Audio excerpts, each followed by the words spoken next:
Now, Lord Christopher Monckton, good morning. Good morning, Leighton. It's lovely to be here again. Well, I'm sorry about the weather because it's been magnificent up until now, but we all need the rain, so that's just the way it is, but it's better than where you come from, which is a good place possibly to start. Australia. And that is, no, England. I have in fact just come from Australia. Yes, I know. But where you come from, where you live. Yes. And the weather conditions in the Northern Hemisphere. But let me actually not start there. I want to start with some basics. The Washington Post ran a story this week, a couple of days ago, that public interest in global warming and climate change has dropped quite dramatically. Public interest. Yes. So that being the case, and I get the same vibe in other parts of the world. That being the case, what's the point in keeping on banging on about it on your part and other people's part, including even mine? That's a very good question, and I wish we could all stop banging on about it.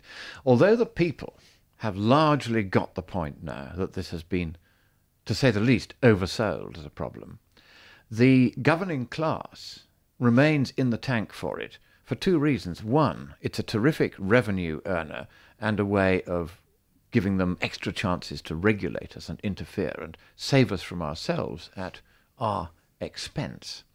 And likewise, they can't let go once they had all put themselves into the tank for this. They can't admit they were wrong. The governing class can never admit it was wrong. And so they now, I think a lot of them realise they were wrong. And the more honest ones, for instance, Dr. Miles Allen at Oxford University came out just last week. And he had previously said, we're going to see 5 Celsius of warming because of CO2 this century for certain. Now he's saying, well, after no global warming for 17 years, and even the head of the UN's climate panel has just admitted that, we're not going to see more than 2 Celsius of warming, which of course is well within the natural variability of the climate. So what we have to do is to go on banging on, as you put it, and I think rightly, about this until the governing class lets go. It's going to take a lot of doing. They don't want to let go. They don't want to admit they were wrong.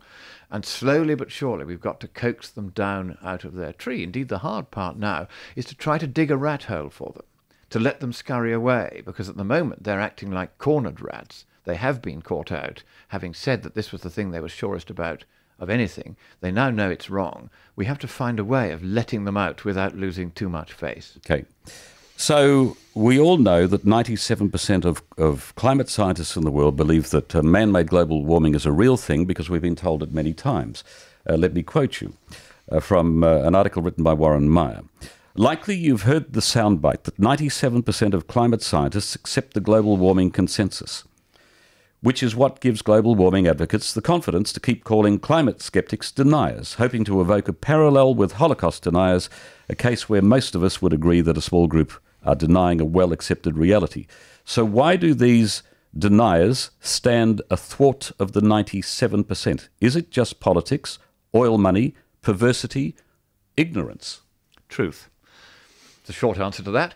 The reason why I, for one, am saying that I'm not part of any supposed consensus that there will be dangerous man-made warming is that there is no such consensus.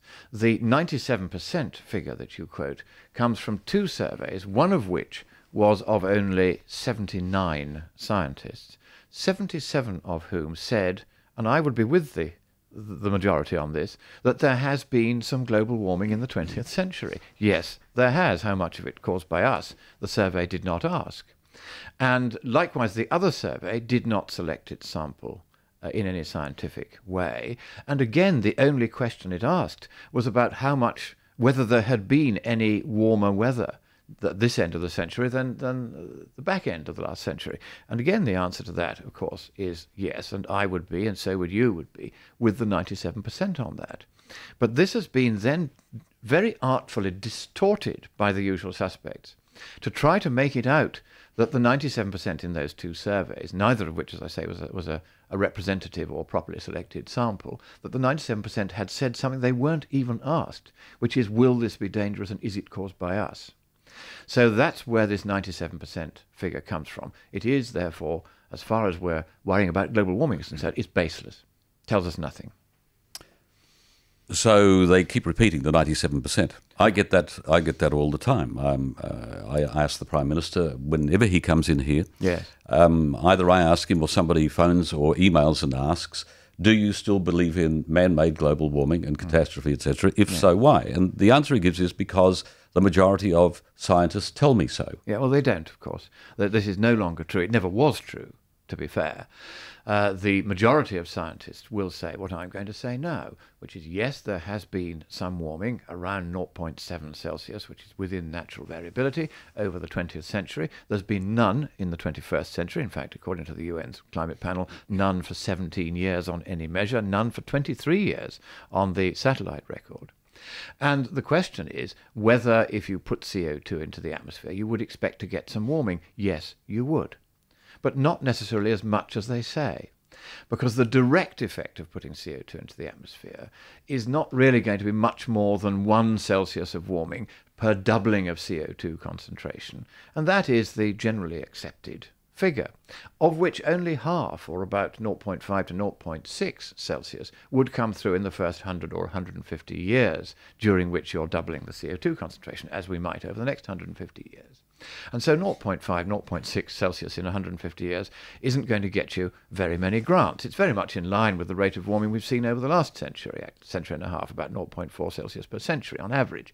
But that is generally accepted. What then happens, and this is where the controversy comes in the science and among the scientists, where there is no consensus, and the scientists who are trying to ramp this up into a scare say you should multiply by 3 the direct warming from CO2 because of what they call temperature feedbacks, which are additional pressures for the temperature to go up caused by the fact that it already has. And it's quite complicated to get one's head around the concept of a temperature feedback, but that's what it is. And these feedbacks do exist. We can observe them, but we can't measure how much they change global temperature. We can't measure any of them. We can't distinguish them by measurement from one another. We can't even distinguish them from the original cause of the warming that triggered them. So it's guesswork what the values of these feedbacks are, and that's where the true scientific debate in the scientific literature concentrates. It's not on whether we're going to get seriously bad man-made warming. The question is, how big are these feedbacks? Because unless you get the answer to that, you can't tell whether you've got a problem. And on the evidence of the lack of any global warming, quite an embarrassing lack now, for about a couple of decades, the answer probably is that these feedbacks may not have any real influence at all.